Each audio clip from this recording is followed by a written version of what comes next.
यौम दफ़ा और शहदा की तकरीब से अब से कुछ देर पहले आर्मी चीफ जनरल क़मर जावेद बाजवा ने ख़िताब किया है और अपने ख़िताब में चीफ साहब ने कहा कि ये उनका आखिरी ख़िताब है बतौर आर्मी चीफ और उन्होंने पाक फ़ौज की जो खिदमात हैं, जो शहदा हैं, गाज़ी हैं, उन्हें सलाम पेश किया। और साथ ही साथ जो उनकी तकरीर का अहम हिस्सा था वो ये था, एक तो जाते जाते न जाने 1971 के जो हक़ाइक़ हैं वो उन्हें दुरुस्त करने का ख़याल आया और उन्होंने कहा कि ये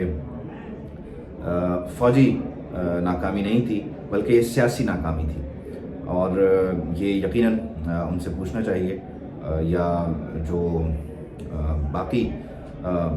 हल्के हैं जो सवाल पूछ सकते हैं, जो हुकूमत है या जो स्टेक होल्डर्स हैं, उन्हें यकीनन इस बात पर गौर करना चाहिए कि आखिर जाते जाते जनरल क़मर जावेद बाजवा साहब को 1971 के फैक्ट्स दुरुस्त करने की आखिर क्या ज़रूरत थी और उन्होंने वन साइडेडली, सिंगल हैंडेडली जो सियासी हुकूमत है या सियासी सेटअप है उसे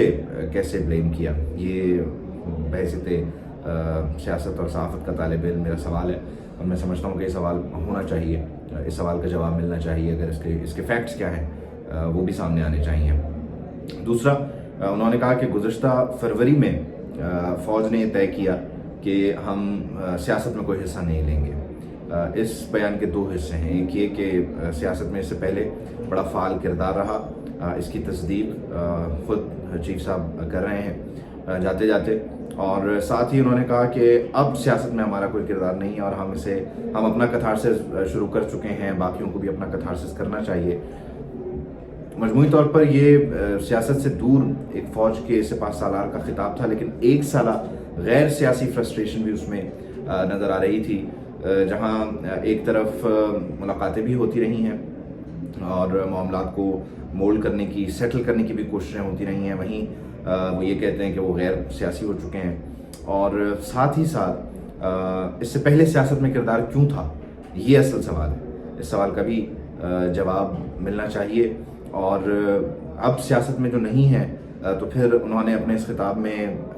झूठा बयानिया किसे कहा, क्यों कहा, जब सियासत से कोई ताल्लुक़ नहीं तो फिर लेट पीपल डिसाइड, उन्हें तय करने दीजिए कि क्या बयानिया झूठा है, क्या सही है। और उस पर मेरे ख्याल में एक बड़ी मुफस्सल किस्म की प्रेस कॉन्फ्रेंस भी हो चुकी है, DGI SPR, DGI SI इस पर खुलकर बात भी कर चुके हैं। तो फिर अब यौम दिफा और शुहदा के मौके पर यकीनी तौर पर एक आखिरी मौका था खिताब करने का,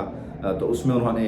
इस बयानिए को झूठा कहा और फिर उस पर अपने गुस्से का इजहार किया कि जिस तरह से पाकिस्तान तहरीक इंसाफ की लीडरशिप, खुद chairman Tehreek Insaf Imran Khan name calling करते रहे हैं, न्यूट्रल को जानवर कहते रहे हैं, मीर जाफ़र, मीर सादिक कहते रहे हैं। तो ये बड़ा पेनफुल रहा फ़ौज के लिए और ये हमें DGI SI, DGI SPR की प्रेस कॉन्फ्रेंस में भी नज़र आया और ख़ुद आज आर्मी चीफ जनरल क़मर जावेद बाजवा का जो खिताब है उसमें भी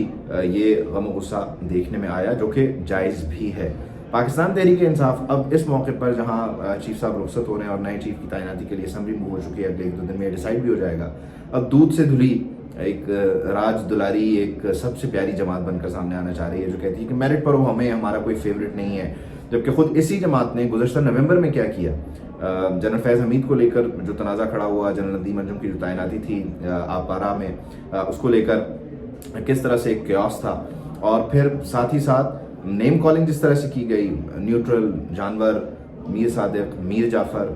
अब वो कहते हैं कि मेरिट पर तैनाती होनी चाहिए, लेकिन उनके मेरिट की डेफिनेशन आज तक किसी को नहीं पता, उनका मेरिट है क्या, उन्हें किससे इख्तलाफ है ये भी सबको पता है, उनके कौन फेवरेट हैं ये भी सबको मालूम है। और वो ये जो लॉन्ग मार्च कर रहे हैं, जो हकीकी आज़ादी है, ये हकीकी आज़ादी के लिए जो रावलपिंडी में पड़ाव होने जा रहा है, इसका क्या बैकग्राउंड है ये भी सबके इल्म है। तो अब ये मेरिट पर तैनाती की बात करने वाले पहले नेम कॉलिंग क्यों करते रहे, और सारे प्रोसेस को मुतनाज़ा बनाने वाली खुद पाकिस्तान तहरीक इंसाफ है। आज फवाद चौधरी साहब ने कहा कि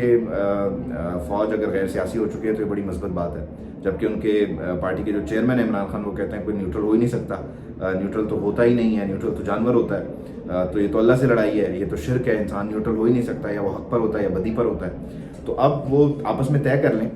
कि न्यूट्रल वालों को पसंद करना है, न्यूट्रल पार्टी को एक्सेप्ट करना है या न्यूट्रल के खिलाफ लड़ना है, और अगर वो न्यूट्रलिटी अपनी रखते हैं तो फिर वो टोटली न्यूट्रल को चाहते हैं, या वो चाहते हैं कि न्यूट्रल ऐसा हो जो उनके साथ हो लेकिन दूसरे के साथ ना हो। ये भी उन्हें वाजे कर देना चाहिए ना, क्योंकि अब डायनामिक्स चेंज हो जाएंगे, तो नए बंदे से नए तकाजे कर लें, नई सेटलमेंट कर लें, नए मामलात को जो है वो नए तरीके से कोई MOU साइन कर लें,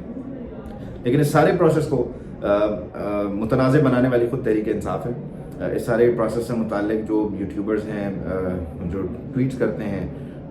ایک خاص گروپ کے لوگ, انہوں نے سارے پروسیس کو متنازع بنایا. پھر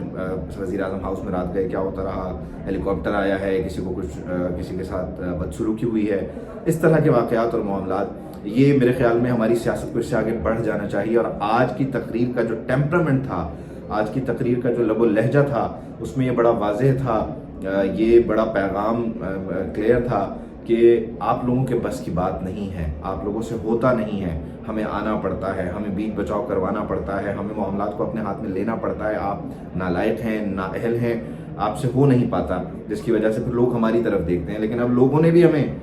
باتیں کرنا شروع کر دی ہیں اور آپ نے انہیں بھڑکایا ہے. تو خدا کے لیے یا تو آپ اپنے آپ کو درست کر لیجئے, اپنا کتھارسس شروع کر دیجئے, یا پھر اگر ہماری طرف آتے ہیں تو کم از کم ہمیں گالی نہ دیجئے. بہرحال army chief general Qamar Javed Bajwa صاحب اپنی مدت پوری کر کے رخصت ہونے کو ہیں اور اسمبلی موو ہو چکی ہے. حکومت نے اس پر بھی ماشاءاللہ جس طرح سے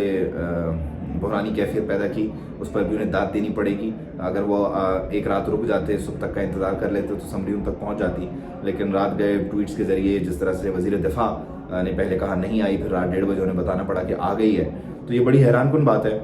اس پروسیس کو جہاں ایک طرف پاکستان تحریک انصاف نے جو ہے وہ ہائی جیک کیا, متنازع بنایا, وہیں حکومت نے بھی اس میں ماشاءاللہ کوئی کسر نہیں چھوڑی. یہ بڑی دنیا بھر میں یہ چیزیں ہوتی رہتی ہیں,